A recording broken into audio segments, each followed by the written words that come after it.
Medea Benjamin ne pouvait pas traverser l'Atlantique sans s'arrêter dans le village martyr d'Oradour-sur-Glane. Ici, tu peux sentir l'ampleur de la chose. Tous ces gens encerclés puis exterminés. Pour cette militante américaine issue d'une famille juive, ces ruines sont le symbole d'une histoire qui résonne avec la sienne.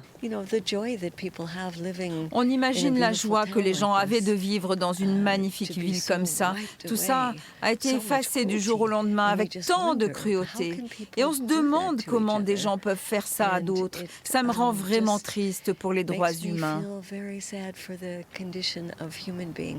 Engagée pour la paix depuis plus de 20 ans, Medea Benjamin a commencé par dénoncer la guerre en Irak en 2002. En 2013, elle interrompait un discours d'Obama pour protester contre les assassinats par drone. Pour tous ces combats, cette incorruptible est l'invitée du festival Foutez-nous la paix de Saint-Junien qui a souhaité lui faire découvrir ce site.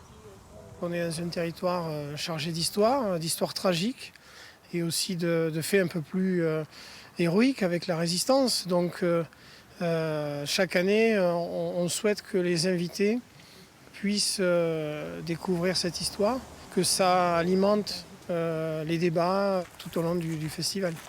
L'histoire d'Oradour appartient au passé, mais dans d'autres régions du monde, les crimes de guerre restent encore nombreux aujourd'hui. Ce lieu te fait sentir à quel point c'est important de se battre pour la paix. Ce sont des choses qui se passent encore.